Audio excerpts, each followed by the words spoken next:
Quero ler primeiro Daniel 3. Vamos ler esse texto que é muito importante para os nossos dias.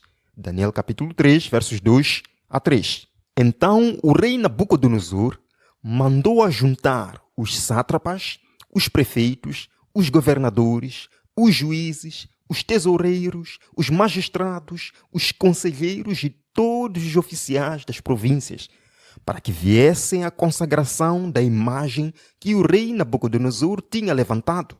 Verso 3. Então se ajuntaram os sátrapas, os prefeitos, os governadores, os juízes, os tesoureiros, os magistrados, os conselheiros e todos os oficiais das províncias para a consagração da imagem que o rei Nabucodonosor tinha levantado. E estavam em pé diante da imagem que o rei Nabucodonosor tinha levantado. Queridos irmãos, nós vemos aqui uma grande convocação, uma grande confederação que o rei Nabucodonosor criou. Todo mundo tinha que estar presente ali para a inauguração, meus irmãos, de uma imagem. E o livro de Apocalipse nos diz que uma imagem está sendo levantada. A imagem da besta está sendo levantada. E todo aquele que não adorar essa imagem será morto. Mas o mais interessante também é que neste verso nos é dito que o rei Nabucodonosor convidou a todos, magistrados, juízes, prefeitos, conselheiros, tesoureiros, os homens do dinheiro, os banqueiros. Meus irmãos, será que o que estamos vendo agora, nós vamos ver que uma das formas em que o poder papal vai usar para recuperar a supremacia, meus irmãos, é unir todos esses com um único objetivo, como nos diz Apocalipse capítulo 17. Vejamos, irmãos, durante toda a Idade Média em que este poder papal dominou, sempre existiram Daniel e seus amigos que permaneceram em pé diante da estátua papal, diante dos enganos papais, diante das mentiras, diante da apostasia deste poder. Homens como John Wycliffe, Huss, Jerônimo, Tyndale, homens que deram a vida, de preferência, a negar a Cristo, homens que deram a vida, que permaneceram em pé diante da imagem de ouro. Alguns anos depois, surgiu o grande homem, meus irmãos, o homem que abalou os alicerces papais, Martinho Lutero. É interessante que Martinho Lutero surge, meus irmãos, surge num contexto muito importante que nós precisamos ver agora. Martinho Lutero viveu nos anos 1400 e também 1500. A morte do Papa Alexandre VI em 1503 abriu as portas para o Papa Júlio II reinar. Estamos vendo aqui o contexto do surgimento da Reforma Protestante. Nós queremos falar agora da Reforma Protestante e como é que o poder papal quer destruir esse poder para recuperar a sua supremacia. Com a morte do Papa Alexandre VI surge o outro Papa, Júlio II. Ele começa a reinar. E esse Júlio II, meus irmãos, esse Júlio II, como é que ele era? Ele foi pai de 3 filhas ilícitas. Ele era um bêbado declarado. Ele era mulherengo e pedófilo. Estes homens, sim, os representantes de Deus na terra, fizeram tudo isso. Foi nesse tempo, meus irmãos, que Martinho Lutero fez uma peregrinação para Roma. E ao se aproximar da cidade de Roma, ele se ajoelhou e disse: "Te saúdo, Roma, a grande cidade, a cidade santa." Mas quando ele entrou em Roma, meus irmãos, depois de participar dos serviços nos templos, depois de gastar os seus minguados recursos, subindo a escada de Pilatos para obter perdão de seus pecados, ele ficou muito decepcionado com aquilo que viu em Roma. Vejamos, meus irmãos, no livro O Grande Conflito, Ellen White cita as palavras de Martinho Lutero. "Ninguém pode imaginar que pecados e ações infames são cometidas em Roma. Eles devem ser vistos e ouvidos para serem acreditados. Assim, eles têm o hábito de dizer: se há um inferno, Roma é construída sobre ele. É um abismo de onde se emite todo tipo de pecado." Palavras de Martinho Lutero. Roma é um esgoto vivo, é um abismo onde se comete todo tipo de pecado. Aquilo que viu Martinho Lutero, meus irmãos, preparou ele para a grande reforma 7 anos depois.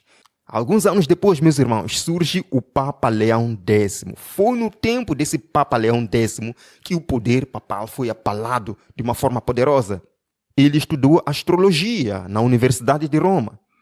Ele legalizou a prostituição por uma taxa em Roma. Para poder obter dinheiro, ele legalizou prostituição. As prostitutas em Roma pagavam taxa ao Papa para poder exercer a atividade. Existiam aproximadamente 7.000 prostitutas registradas em Roma. Meus irmãos, estes homens não eram cristãos. A besta apocalíptica, o poder do anticristo, a apostasia. E ele tinha o grande sonho de erguer a Basílica de São Pedro. A grande basílica, nós vemos aqui, que de fato é um disco solar construído em homenagem ao Deus Sol. Mas como é que ele havia de encontrar dinheiro para poder construir esta grande basílica? Meus irmãos, além das prostitutas que pagavam imposto ao Papa, ele ele fortificou a terrível doutrina sobre a venda de indulgências. Vemos aqui, eles começaram a propagar, meus irmãos, cartazes por todos os lados. Na Alemanha também, um homem chamado João Tetzel, ele começou a assustar muitos membros nas igrejas, dizendo que o Papa está vos dando uma chance agora de vocês escaparem do inferno, dos vossos entes queridos escaparem do inferno. Vocês vão levar este papel. Vocês só precisam pagar uma certa taxa aqui nos cofres da igreja e os vossos entes queridos serão resgatados do inferno. E muitos pagaram dinheiro. Meus irmãos, esta é uma blasfêmia. A Bíblia nos diz claramente que os mortos não sabem coisa nenhuma. Cristo não nos salvou pela metade, ele nos salvou por inteiro. Diz a Bíblia que não foi mediante coisas corruptíveis como prata e ouro que nós fomos resgatados da nossa maneira fútil, mas pelo precioso sangue de Cristo. Mas este poder católico romano, que é um poder apóstata, começou a vender salvação. Foi então, meus irmãos, que em 31 de outubro de 1517, Martinho Lutero entra em ação, dizendo que não, chega desses enganos. Ele foi na porta da igreja de Wittenberg, protestou lá 95 teses contra essas doutrinas, venda de indulgências e outras mais, abalando assim os alicerces do poder papal. Meus irmãos, Deus precisa de homens hoje, como Martinho Lutero. Deus precisa de homens hoje, como Daniel e seus amigos, que meio à apostasia, eles permaneceram em pé diante dos enganos. E é interessante que a Igreja Católica ensinam que Martinho Lutero é um herege. Isso é interessante. Quem é herege aqui? Martinho Lutero, que estava biblicamente correto, ou o Papa, que legalizava a prostituição e que obtinha lucro e dinheiro, extorquindo os pobres, inventando uma coisa que não existe na Bíblia? Quem é herege aqui? A resposta é óbvia. Irmãos, a reforma protestante foi a maior ameaça para Roma. Eles viram que não, isto aqui vai nos dar muitos problemas. O que foi que eles fizeram? Roma começou a agir para acabar com este movimento da reforma protestante. Foi no Grande Concílio de Trento, em 1545. Neste Grande Concílio, além de colocarem a Bíblia em igualdade com a tradição, eles instituíram uma ordem secreta da Igreja Católica. Um exército para guerrear as batalhas do Papa, um exército para devolver a supremacia papal, um exército, acima de tudo, para destruir os protestantes, destruir a reforma protestante. 11 anos antes deste evento, em 1534, Inácio de Loyola fundou a Sociedade de Jesus. Era uma sociedade que existia ali em Roma, Sociedade de Jesus, mais conhecida como Jesuítas. Ele fundou, mas ainda não estava oficializada pela Igreja Católica. Mas no Concílio de Trento, os líderes viram que não. Este projeto pode ser grande. Eles oficializaram os jesuítas para ser a ordem secreta da Igreja, para abalar o protestantismo e devolver todo mundo à besta, todo mundo de volta para Roma. Vejamos um texto aqui de Ellen White, no livro Grande Conflito. Nesse tempo, fora criada a Ordem dos Jesuítas, o mais cruel, sem escrúpulos e poderosos de todos os defensores do papado. Separados de laços terrestres e interesses humanos, tendo inteiramente silenciadas a razão e a consciência, não conheciam regras nem restrições, além das da própria ordem, e nenhum dever, a não ser o de estender o seu poderio. Estender o seu poderio, diz aqui. Era o seu estudado objetivo conseguir riqueza e poder para se dedicarem ao quê? À subversão do protestantismo e restabelecimento da supremacia papal. Qual era o objetivo dos jesuítas, meus irmãos? Destruir o protestantismo e recuperar a supremacia papal. São esses assassinos do papado, os soldados guerreiam para recuperar a supremacia papal. Vejamos, meus irmãos, isto é muito interessante. Estes jesuítas são o exército papal, o exército secreto do Papa, que iniciou com este homem aqui, Inácio de Loyola. Vejamos o lema jesuíta. O que é que eles dizem? Qual é o seu lema, o seu objetivo principal? É dito aqui. O objetivo principal de todos os nossos esforços deveria ser que todos devem estar sujeitos a nós. É o próprio Inácio de Loyola que está dizendo isso, meus irmãos, no livro Instruções Secretas dos Jesuítas. Ele mesmo está dizendo que o nosso maior objetivo é que todos sejam sujeitos a nós. Querem recuperar a supremacia papal. E nós vamos ver neste estudo como é que eles estão fazendo isso até os nossos dias. Este objetivo, este plano, este lema dos jesuítas está bem descrito, meus irmãos, na estátua da igreja em Jesus, que é a principal igreja jesuíta em Roma. Nós vemos aqui esta estátua. Você vê ali uma mulher, que de fato é uma igreja, tem ali segurando um raio. Nós vemos aí algumas pessoas caídas, são os tais chamados hereges protestantes. Vimos ali ao lado um anjo rasgando um livro, rasgando a Bíblia. Este poder jesuíta quer batalhar contra a Bíblia, meus irmãos. Quer destruir o protestantismo. Vamos ver aqui o juramento de indução jesuíta. Todo aquele que deseja ser jesuíta, que já está preparado, porque eles têm níveis. Para que você seja um jesuíta de um escalão mais elevado, você precisa levar muitos anos para que eles possam te confiar. E quando você já está lá, você tem um juramento que precisa fazer. E o juramento é este. Além disso, prometo e declaro que, caso haja oportunidade, travarei uma guerra implacável, secreta ou abertamente, contra todos os hereges, protestantes e liberais, como sou orientado a fazer, extirpar e exterminá-los da face da terra. Estão vendo, irmãos? Qual é o juramento jesuíta? Extirpar todos os hereges protestantes da terra. E continua. E que eu não vou poupar nem idade, sexo ou condição.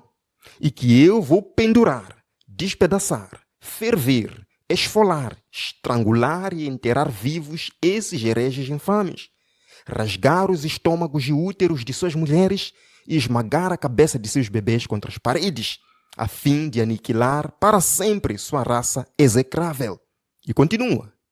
Que, quando mesmo não puder ser feito abertamente, usarei secretamente o copo envenenado, o cordão estrangulador, o punhal de aço ou a bala de chumbo, independentemente da honra, patente, dignidade ou autoridade da pessoa ou das pessoas, qualquer que seja a sua condição de vida, seja público ou privado, e em qualquer momento em que eu for comissionado por qualquer agente do Papa ou superior da Irmandade da Santa Fé da Sociedade de Jesus.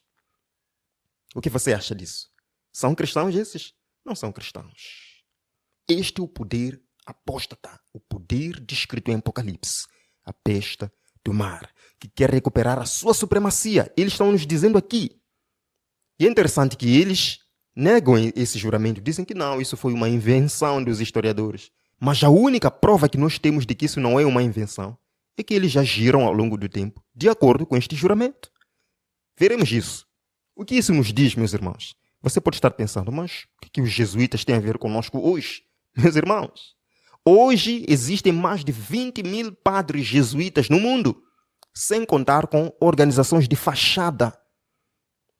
que estão servindo aos jesuítas, estão servindo ao Papa de Roma, disfarçados. Tudo isso para devolver a supremacia papal. 220 mil, está aqui, 20 mil padres jesuítas no mundo, são muitos. Nós vemos aqui, o Papa Francisco é um Papa jesuíta. Isso te diz alguma coisa, meus irmãos? Te diz alguma coisa isso? Que este Papa que aparece hoje na televisão, falando coisas bonitas, viajando para muitos países, em que os protestantes vêm se ajoelham, muçulmanos vêm se ajoelham, este é o mesmo Papa que fez aquele juramento de destruir o protestantismo. Isso te diz alguma coisa? Nós vemos aqui nesta imagem, este Papa jesuíta visita a Congregação Geral Jesuíta em Roma. Nós vemos aí ao lado, este mais alto, Arturo Souza, que é o 31º general superior jesuíta. Isto não é história, meus irmãos. Isto é uma realidade hoje. Estamos vendo aqui. Agora, dentre esses dois, o Papa vestido de branco e o Papa vestido de preto, quem é que manda? É interessante que o Papa vestido de branco é chamado de Papa Branco. O Papa vestido de preto é chamado de Papa Negro. Quem que manda aqui, meus irmãos? Quem que manda? Vejamos um texto. Neste livro, The Black Pope, a história dos jesuítas, é dito o seguinte. Nos círculos católicos romanos, é sabido que o Papa Negro é o termo usado para o general dos jesuítas. Como o Papa é sempre vestido de branco e o general de preto, o contraste é óbvio. O Papa Negro governa o Papa Branco, mesmo enquanto o primeiro é obrigado a dar um show de submissão para o último. O que nós estamos vendo aí na televisão, nas fotos, é um show, meus irmãos. Quem governa, na verdade, é o Papa Negro, o líder dos jesuítas. E o Papa Branco, esse que se veste de branco aí, é apenas um servo do Papa jesuíta. Meus irmãos, isto é sério. Isto é muito sério. Qual é o grande alvo jesuíta, meus irmãos? O grande alvo jesuíta, aqui está. Aloysius Fortes, que foi o 20º general superior dos jesuítas, ele escreveu o seguinte: vamos impor esta máxima como regra de todos os nossos esforços. Uma única autoridade, a de Roma. Uma única ordem, a dos jesuítas. Vocês bem sabem o que pretendemos. É o império do mundo. Qual é o alvo dos jesuítas, meus irmãos? O império do mundo. Estes homens estão preparados, meus irmãos. Estão preparados, vamos ver ao longo da nossa palestra. Eles estão preparados para a cura completa da ferida mortal e restabelecer a supremacia papal, perseguindo o povo de Deus que guarda os mandamentos e tem um testemunho de Jesus. Como é que eles vão conseguir isso? Eles têm um plano bem desenhado, se infiltrando nos governos, se infiltrando nas igrejas protestantes, em todas as religiões, se infiltrando para criar dissensão, confusão doutrinária, a fim de levar todos de volta para Roma. É dito aqui no livro A Global Nation, até agora você foi ensinado a agir como dissidente. Estão falando para esses alunos jesuítas. Até agora você está sendo ensinado a agir como se fosse um dissidente da Igreja Católica, como alguém que abandonou a Igreja Católica, como alguém que já não concorda com a Igreja Católica e que está se convertendo para o protestantismo. Até agora você foi ensinado a agir como dissidente entre os católicos romanos para ser um católico romano e para ser um espião mesmo entre seus irmãos, para acreditar em nenhum homem, para confiar em nenhum homem. E continuam. Entre os reformadores, para ser um reformador. Entre os huguenotes, para ser um huguenote. Entre os calvinistas, para ser um calvinista. Entre os protestantes, geralmente para ser um protestante, obtendo sua confiança para buscar até mesmo pregar em seus púlpitos. Estamos vendo? Eles têm infiltrados em todos os lugares para pregar nos púlpitos, criando dissensão, pretendendo mudar doutrinas bíblicas e trazer todo mundo de volta para Roma. O ex-padre jesuíta Alberto Rivera, ele foi jesuíta, mas pela graça de Deus abandonou esta ordem. Ele nos diz algumas coisas aqui interessantes. Minha missão era destruir o pastor e a igreja e o seminário. Eu ia pegar o máximo de nomes possíveis e enviá-los de volta ao Vaticano, em Roma. Então, o objetivo deste padre nas igrejas protestantes era espiar, criar dissensão, converter muitas pessoas de volta para os ensinamentos romanos. Meus irmãos, eles querem destruir o protestantismo. Napoleão Bonaparte, também escrevendo sobre esses jesuítas, falamos de Napoleão Bonaparte no tema passado, foi ele quem deu a ferida mortal. Mesmo depois disso, meus irmãos, os jesuítas não lhe deixaram assim. Mataram, eles destruíram Napoleão Bonaparte. Mas ele nos disse o seguinte: os jesuítas são uma organização militar, não uma ordem religiosa. O que ele está nos dizendo é que estes homens não são cristãos. Seu chefe é um general de um exército, não um simples padre. E o objetivo desta organização é o poder. Poder em seu exercício mais despótico, poder absoluto, poder universal, poder para controlar o mundo. Eles querem controlar o mundo. O general dos jesuítas insiste em ser mestre, soberano sobre o soberano. Onde quer que os jesuítas são admitidos, eles serão mestres, custe o que custar. Cada ato, cada crime, por mais atroz que seja, é um trabalho meritório, se cometido pelo interesse da sociedade dos jesuítas. Compreendemos, irmãos? Eles fazem tudo, são capazes de fazer tudo, matar, destruir, tudo isso para obter de novo o poderio que perderam por causa dos protestantes. E nós veremos como é que eles fizeram isso, meus irmãos, como mataram muitas pessoas. Os jesuítas, meus irmãos, cresceram tanto que se tornaram odiosos em toda a Europa e em mais de 80 países. Até o próprio Papa foi forçado pelos países da Europa a dissolver a ordem jesuíta. E muitos papas tentaram fazer isso. Vemos aqui, neste livro, A Crise na América. Depois de exercer sua tirania por mais de 200 anos, finalmente se tornou tão formidável para o mundo, ameaçando toda a subversão de toda a ordem social, que até mesmo o Papa, que a eles se submete e é entronizado por voto de sua sociedade, foi obrigado a dissolvê-los. Ficaram tão odiosos os jesuítas, ninguém mais suportava eles, que pressionaram o Papa para dissolver essa ordem. Vejamos, antes disso, o Papa Sisto V foi assassinado em 1590 por tentar mudar o nome da Sociedade de Jesus para a Ordem Ignatina. Ele só queria mudar o nome, meus irmãos, de jesuítas para a Ordem Ignatina. O que aconteceu com ele? Foi envenenado.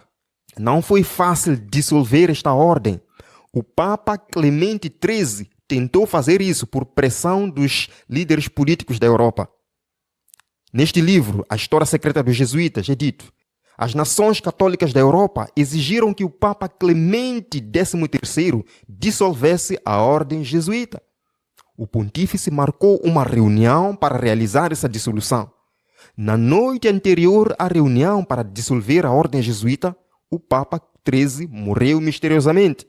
Quem foi que matou este Papa, meus irmãos? Uma noite antes da dissolução dos jesuítas. Foram eles, claramente, foram eles. Outro Papa tentou fazer isso, meus irmãos. O Papa Clemente XIV. Mas ele conseguiu dessa vez. Ele conseguiu dissolver os jesuítas em 1773. Houve uma ferida mortal para os jesuítas. Mas eles não deixariam esse Papa assim. Eles se vingariam. Alguns dias depois, este Papa foi envenenado também. Morreu por causa daquilo que fez. Mais tarde, esses homens são capazes de tudo, meus irmãos. Os jesuítas, eles estavam por detrás da Primeira e Segunda Guerra Mundiais. Hitler, Mussolini, jesuítas, foram instigados por jesuítas e também eram jesuítas para aquela guerra mundial. E o Papa estava por detrás de tudo isso. O Papa Pio XI, ele morreu misteriosamente em 10 de fevereiro de 1933, após produzir um documento contra Mussolini e Hitler, 6 meses antes da Segunda Guerra Mundial. Ele foi envenenado.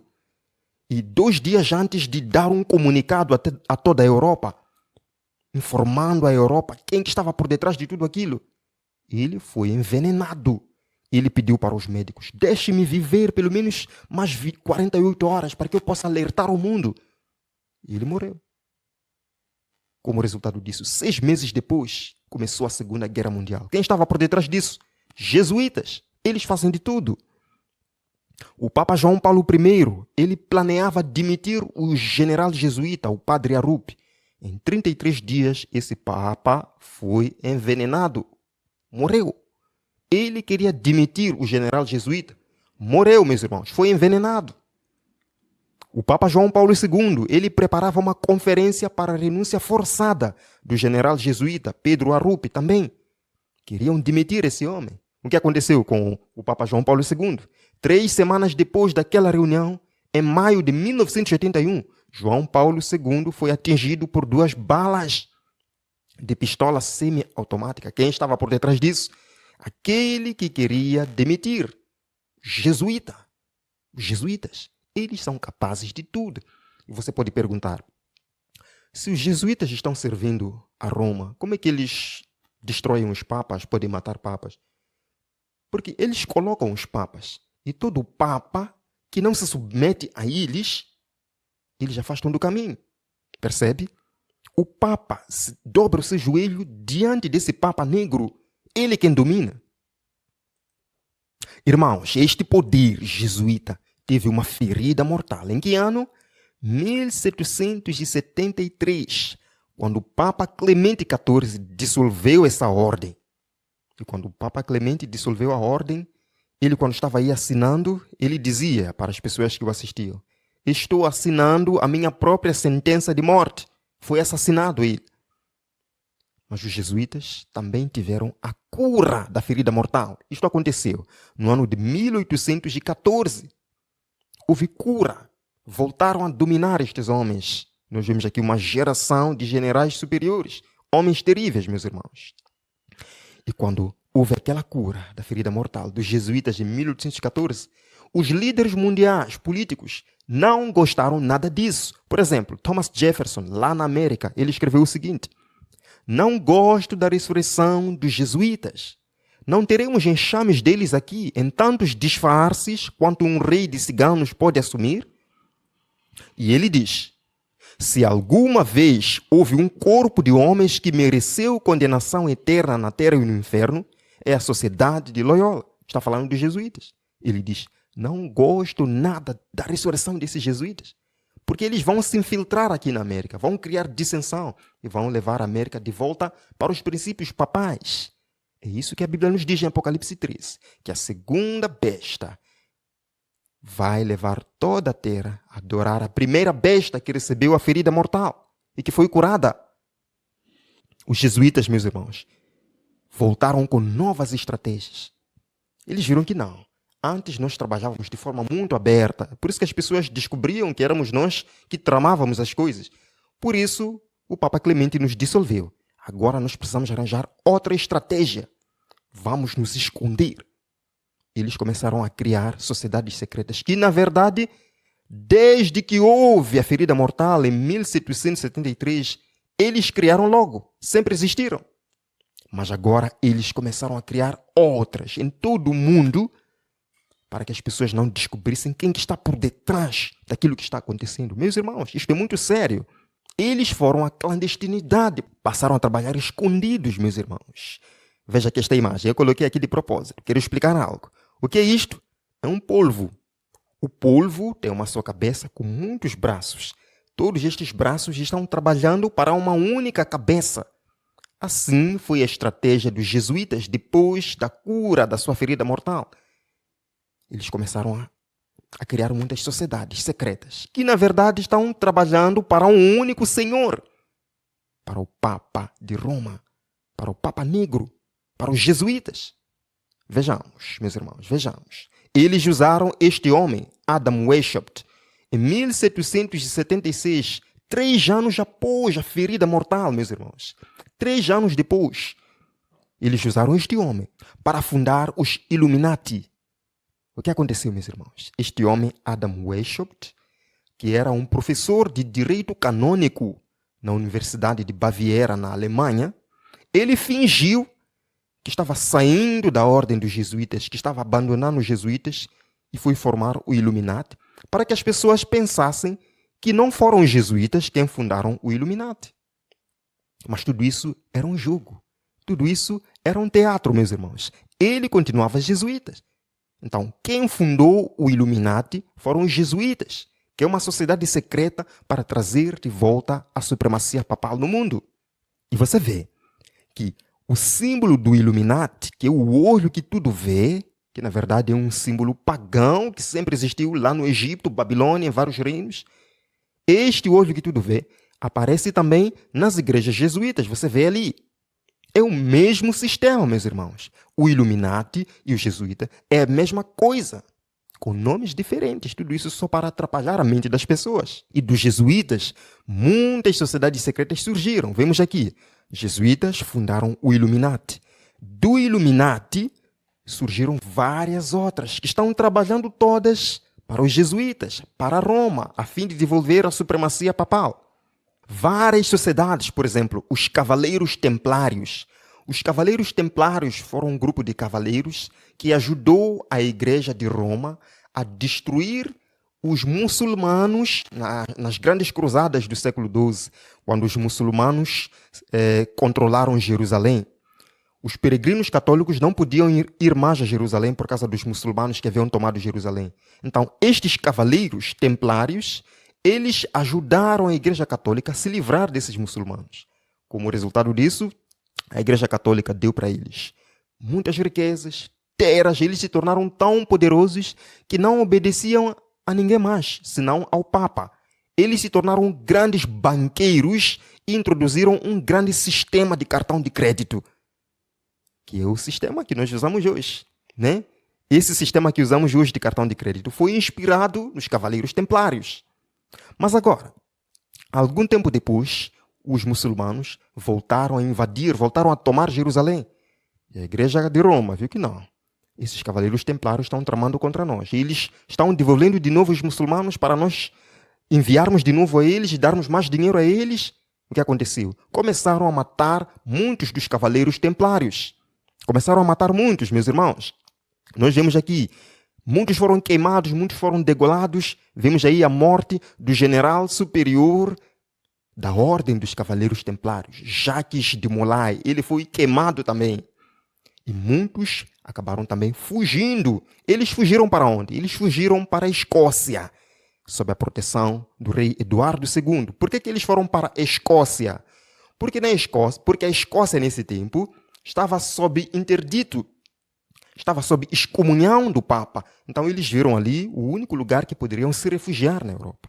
Eles continuaram com seu sistema de adoração, mas eles mudaram de nome. Já não poderiam ser chamados de Cavaleiros Templários, pelo tom negativo que esse nome já tinha. Eles mudaram de nomes para maçons. Maçons. E por estarem na Escócia, passaram a ser chamados também de uma forma específica como maçonaria do rito escocês. É interessante, meus irmãos, que essa maçonaria do rito escocês se ramificou em várias lojas maçônicas ao redor do mundo. E também Adam Weishaupt, ele conseguiu unir os Cavaleiros Templários, que agora eram chamados de maçons, com os Illuminati, que nada mais eram que jesuítas disfarçados. Então, estamos vendo que houve uma união entre os Cavaleiros Templários, maçons, e os Illuminati, juntos trabalhando para Roma, juntos trabalhando para os jesuítas. Quem que controla tudo isso, meus irmãos? Neste livro aqui, A Vida de Horace Greeley, é dito o seguinte: se você rastrear a maçonaria através de todas as suas ordens, até chegar ao grande ponta-cabeça maçom do mundo, descobrirá que o indivíduo pavoroso e o chefe da Companhia de Jesus, os jesuítas, são única e mesma pessoa. O chefe supremo da maçonaria e o chefe supremo dos jesuítas é a mesma pessoa, meus irmãos, é a mesma pessoa. Todos estão sendo controlados por Roma, todos estão sendo controlados pelos jesuítas. Neste livro também, o grande plano exposto de John Daniel é dito o seguinte: a verdade é que os jesuítas de Roma aperfeiçoaram a maçonaria para ser sua ferramenta mais magnífica e eficaz, cumprindo seus propósitos entre quem? Entre os protestantes, permanecendo completamente ocultos e desconhecidos. O objetivo dos jesuítas em formar a maçonaria é para destruir o protestantismo, destruir a Bíblia, destruir o criacionismo e levar todo mundo de volta para Roma. Este grupo é grande, meus irmãos. Nós vemos aqui o poder financeiro desse sistema, a família dos Rothschild. Meus irmãos, os Rothschild são os guardiões do tesouro do Vaticano. Este grupo é grande. Vemos aqui neste livro. Ciente de que os Rothschild são uma importante família judia, procurei-os na enciclopédia judaica e descobri que ostentavam o título Guardiões do Tesouro do Vaticano. Os grandes banqueiros do mundo, meus irmãos, as grandes organizações econômicas do mundo estão servindo a Roma, estão servindo aos jesuítas, de modo a trazer de volta todo mundo, toda a sociedade civil para Roma. Este homem, Michelangelo Tamburini, ele foi o 14º general superior dos jesuítas. Escute bem o que ele diz. Veja, senhor, desta Câmara eu governo, não apenas para Paris, mas para a China. Não apenas para a China, mas para todo o mundo, sem que ninguém saiba como é que eu faço. Queridos irmãos, os jesuítas dominam todo mundo, dominam a China. Foram eles que criaram o comunismo. A Primeira e a Segunda Guerra Mundial, tudo isso para trazer de volta todo mundo para Roma. Outras organizações políticas que estes homens criaram, todos são jesuítas trabalhando para Roma. Os Cavaleiros de Colombo. Os Cavaleiros de Colombo, meus irmãos, é uma elite mundial que está trabalhando também para Roma. É dito neste livro, os Cavaleiros de Colombo são coração e alma na política. Esse fato é bem conhecido das máquinas políticas e dos políticos não católicos, cujos candidatos devem receber a aprovação de Roma e dos cavaleiros antes de ousarem nomeá-los para libras ou presidência. Queridos irmãos, todos os presidentes do mundo precisam ser nomeados. Todos os presidentes do mundo precisam ser aprovados por esta ordem. Os Cavaleiros de Colombo. Mas todos eles servindo a Roma.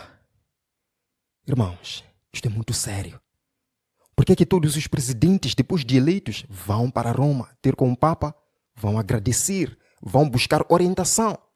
Porque existe um poder que está por detrás de tudo neste mundo. E este poder apocalíptico que vai receber, que vai recuperar a sua supremacia, meus irmãos. Continua o texto. Os Cavaleiros de Colombo garantiram-me, é o escritor que está dizendo isso, os Cavaleiros de Colombo garantiram-me que a organização deles, com a Igreja de Roma, controla o governo municipal, estadual e federal. E também influencia os interesses comerciais em todo o país. Eles governam tudo. Os governos estaduais, municipais, todos os governos do mundo, eles controlam. Eles também me garantiram, nos últimos anos, que é quase impossível para um homem garantir sua posição ou promoção em qualquer empresa ou corporação se um cavaleiro de Colombo for um concorrente. Está isso claro? Vemos aqui outro grupo, os Cavaleiros de Malta, a grande elite do mundo, meus irmãos. Este grupo é grande. Os jesuítas, através da maçonaria e do Illuminati, estão em todas as partes do mundo governando. E o objetivo que eles têm é trazer toda a sociedade civil, todo o mundo, de volta para Roma, como a Bíblia nos diz. A cura da ferida mortal vai acontecer, meus irmãos. Esses Cavaleiros de Malta também estão servindo a Roma, são jesuítas. Por que o líder superior dos Cavaleiros de Malta foi ter com o Papa Francisco, dizendo: eu venho entregar a minha renúncia? Será que é o Papa que escolhe ele? É o Papa quem elege os Cavaleiros de Malta? Com toda certeza, é o mesmo grupo, jesuítas.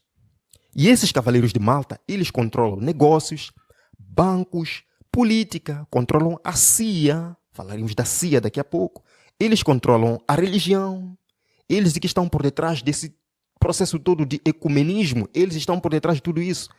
Eles controlam os serviços militares, controlam a ONU, a Organização das Nações Unidas, eles controlam. Eles controlam a Comissão Trilateral, o Conselho das Relações Exteriores, eles controlam o Bilderbergs, eles controlam tudo, meus irmãos. Controlam tudo. E vão entregar o seu relatório ao Papa, ao Bispo de Roma, aos jesuítas. Homens notáveis que fazem parte ou que fizeram parte deste grupo. George H. Bush, George W. Bush, Bill Clinton, Joseph Kennedy, Nelson Mandela, o grande Nelson Mandela, daqui da África do Sul. Ele fazia parte deste grupo. Rothschilds. Todos eles, meus irmãos, estão servindo a Roma. Outras organizações religiosas, por exemplo, Opus Dei, que é uma organização semi-secreta, porque eles estão servindo a Roma disfarçados. Tudo isso para trazer todo mundo à conformidade com a doutrina social católica, com a doutrina católica. Outra organização, temos aqui a Caveira e Ossos, está servindo a Roma. Comissão Trilateral está servindo a Roma. A CIA, que é a Agência Central de Inteligência dos Estados Unidos da América, está servindo a Roma.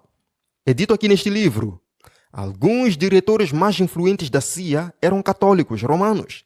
Bedell Smith, John McCone, William Colby, eram católicos. O que estavam fazendo lá, meus irmãos? Estão servindo a Roma. Jesuítas, meus irmãos. Todos esses, a FBI, a CIA, a National Security Agency, todos estão servindo a Roma. São jesuítas servindo a Roma. Quem foi que fundou o FBI? Quem fundou o FBI foi Charles Joseph Bonaparte. Este homem era católico romano. Ele era cavaleiro de Malta e administrador da Universidade Católica da América. Todos estão servindo a Roma com um único objetivo: devolver a supremacia papal. Estão trabalhando escondidos. E este texto é dito o seguinte: que colheita de conspirações, tumultos, seduções, revoluções, torturas, envenenamentos, assassinatos, regicidas e massacres a cristandade colheu da semente plantada pelos jesuítas. Também não podemos ter a certeza de que vimos o último e maior dos seus crimes. Queridos irmãos, estes não serão os últimos nem os maiores dos seus crimes, aqueles que acabamos de ver. Este poder está recuperando a supremacia papal. E nós estamos vendo isso no mundo. O ecumenismo, essa questão das mudanças climáticas, a ONU, eles estão no controle de tudo. O livro de Apocalipse nos diz, Apocalipse 13, verso 3. Então, vi uma de suas cabeças como golpeada de morte, mas essa ferida mortal foi curada, e toda a terra se maravilhou, seguindo a besta. Você ainda duvida que esta ferida mortal pode ser curada? Ou já está quase completamente curada, só falta o último ponto. Quando Roma vai restabelecer todo o seu poder. Com um decreto dominical, que é um reconhecimento total entre os protestantes de que Roma é quem governa, de que a Bíblia não serve, Roma é quem governa. Eles estão se preparando. E a ferida mortal está sendo curada mais rápido do que nós imaginamos. Mas, meus irmãos, como em todos os tempos Deus nunca perdeu nem sequer uma batalha, podemos ter a certeza de que nesta batalha final, Cristo sairá vitorioso. Diz o livro de Apocalipse 17, 13 e 14. Tem estes um só pensamento. Todos esses, meus irmãos, que falamos, essas organizações secretas, a ONU, a CIA, a União Europeia, têm um só pensamento. Qual é esse pensamento? E oferecem à besta o poder e a autoridade que possuem. Vão oferecer à besta o poder papal em todas as suas formas. O Papa Negro, o Papa Branco, vão entregar o seu poder à besta. E como resultado disso, verso 14. Pelejarão eles contra o Cordeiro. Pelejarão contra Cristo. Como é que eles vão pelejar contra Cristo? Perseguindo o seu povo. Quando o apóstolo Paulo estava perseguindo os cristãos, Jesus apareceu para ele e disse: Paulo, por que me persegues? Paulo estava perseguindo Jesus. Paulo estava perseguindo os cristãos. Mas Jesus disse: por que me persegues? Porque Cristo se identifica com seu povo. Perseguindo a sua igreja, Cristo sente-se perseguido. Percebe, meu irmão? vão pelejar contra Cristo, vão pelejar contra a igreja de Cristo que guarda os mandamentos de Deus e tem um testemunho de Jesus. Mas, meus irmãos, isto não é nada para nos assustar, porque o texto diz: e o Cordeiro os vencerá. Amém? O Cordeiro Cristo os vencerá. Nós não precisamos ter medo de todos esses. Não precisamos ter medo de Roma, nem das suas organizações secretas que buscam dominar o mundo e perseguir o povo de Deus, porque o Cordeiro os vencerá. E diz o texto: pois é o Rei dos reis e Senhor dos senhores. Vencerão também os que estão com ele, os chamados, eleitos e fiéis. Vencerão aqueles que estão com ele, os chamados. Todos nós somos chamados, mas nós precisamos ser eleitos. Todos nós, Cristo quer nos eleger para o seu reino, mas precisamos ser fiéis. Irmão, você está sendo fiel a Deus na sua vida pessoal? Você está honrando o sábado de Deus? Você está o glorificando em sua vida? Vencerão aqueles que estão com Cristo, os chamados, os eleitos e os fiéis. Como está a sua vida, meu irmão?